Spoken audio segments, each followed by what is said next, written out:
These are the 5 levels of Roblox anime games. Each level takes us deeper, starting from the most low effort laggy messes you've ever seen, all the way up to games that look and feel like actual anime. The further we go, the more insane the quality and combat gets, until we finally reach level 5. But before that, let's start at the bottom. Level 1, Anime Simulators. The bottom of the food chain. The worst type of anime Roblox games you can ever play. These games are a definition of a cash grab. Now, don't get me wrong, both normal and anime simulators have been around forever, but everyone knows they're the same thing every single time. And somehow, every single time, they get even more players. One of the first anime simulators we had was Anime Fighting Simulator a few years ago, and that's kinda where it all started. Today, you've got games like Anime Crossover, almost a billion visits, which if you don't know, please keep it that way. It's basically a solo leveling simulator where you collect Sunjin Woo's shadows and click on mobs that neither move nor fight back. If you've never played one of these, good, keep it that way, because once you get in, your brain cells start slowly evaporating. Not as much as brain games, but still, this is an anime list. The most annoying part is these games always blow up, no matter how similar they are. The ones that do the best are the ones that latch onto trending animes like Demon Slayer or solo leveling. Devs just copy paste the same game loop, make it as AFKable as possible, and boom, 200k players on a Tuesday morning, randomly. That's why so many devs are here. It's quick money and barely any effort. And if you ever want to make this type of game, make sure it's so pay to win that players can't breathe without some goofy bundles that no one wants being shoved in their face 24/7. Now, unlike level 1, level 2 games require a little more brain power. Just a little though. Welcome to anime tower defense games. And listen, I've got a strong negative feelings about this genre, because every single one is the same exact game, just with a slightly different name. You got Anime Adventures, Anime Last Stand, Anime Vanguards, Anime Guardians, Anime Rangers X, where at this point, I'm expecting Anime Warriors X. I wouldn't be surprised if it already exists. They all have story modes, challenges, the same exact characters, the same evolutions, the same everything. Tell me if I'm wrong about this gameplay. You hop in, pick 3 of the worst characters, Luffy, Goku or Naruto. Then you look up codes online until it says level 10 required for codes, which is when you lose 50% of your will to play the game. Then you start story mode, place your unit, upgrade it, set it to 2x speed unless that's VIP only, and just AFK. You keep doing that for the entire story until you finally hit level 10, redeem all the codes and start getting good stuff. You think you're finally progressing until the devs nerf your unit that you got an evolution of, and the cycle repeats.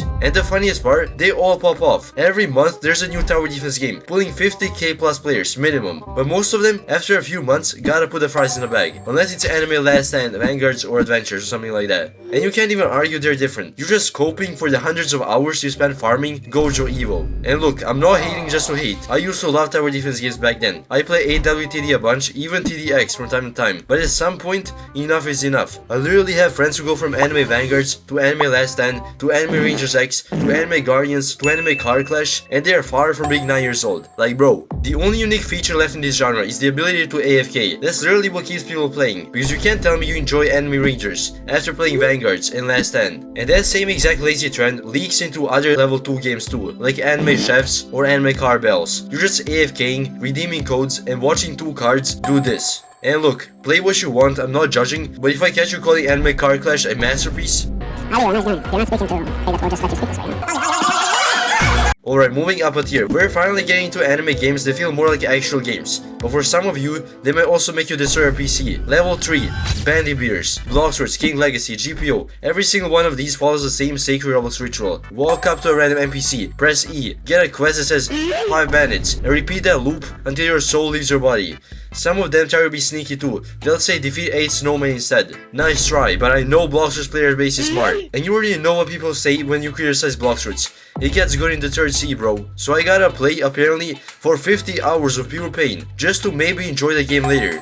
Instead, I could just play Emergency Response, Liberty County. If I really wanted to experience the story of Blox that badly, I'd rather just hack my way to max level and call it a day. Now, I don't promote that, but hey, do what you gotta do. Bandit beers are still higher than simulators and tower defenses though, because at least there's some gameplay here, some movement, PvP, exploration, even if it's buried under mindless grinding. I'd rather stare at a wall imagining playing Rell Seas than actually grind in Blox. That says enough about the game. Finally, we made it to level 4. These are anime games actually start feeling real. Games that actually take skill and more than one brain cell. Hence why some of them don't pull the same player counts as the brain games. These are Battlegrounds games. Now personally, I'm not obsessed with this genre, but I respect the grind. Because unlike everything below, Battlegrounds actually take skill. You hop in and immediately you get jumped by 4 players. Games like ABA, The Strongest Battlegrounds, Jutsu Shenanigans, they all take real mechanical skill. However, it's just not my favorite for 2 reasons. 1, they all have identical combat, and 2, I'm terrible at them. I prefer combat repairing instead. Battlegrounds games are anime fighting games that remind you Roblox can actually have competitive mechanics, good dodges, clean animations, and satisfying abilities. It's not just click until your finger breaks.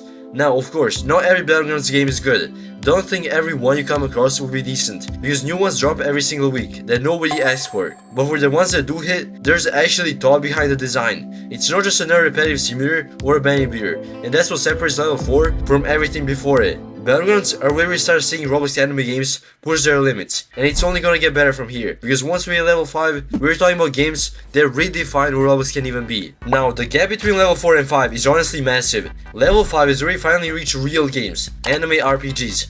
Whether they're hardcore or not, they all share the same core idea. They're not simulators, they're not Bandit beaters, they're immersive worlds, massive maps, deep progression, and actual skill-based combat. Roblox doesn't have many of these, and the reason's simple: they're not easy or profitable to make. Simulators and RNG games are quick money, and way easier to monetize with goofy bundles and pay-to-win game passes. But true RPGs, they don't need that. That's what they usually cost Roblox to play, or lock races behind spins. Games that fit this category are debatable, but for sure it's Deepwoken, Rogue Lineage, maybe Roblox, and maybe RuneSlayer. Everything else is up for debate, like Type Soul, because it's technically a Bandit beater, but I'll admit it's got decent combat sometimes. Rell and Holy War X will definitely fall into this category when they come out. They're shaping up to be real worlds with ships, hockey, submarines, and progression that doesn't involve fighting the same bandit 500 times. This is the type of game we need more on Roblox. We've never had many because they're harder to make and less profitable short term than Brainrot or simulators.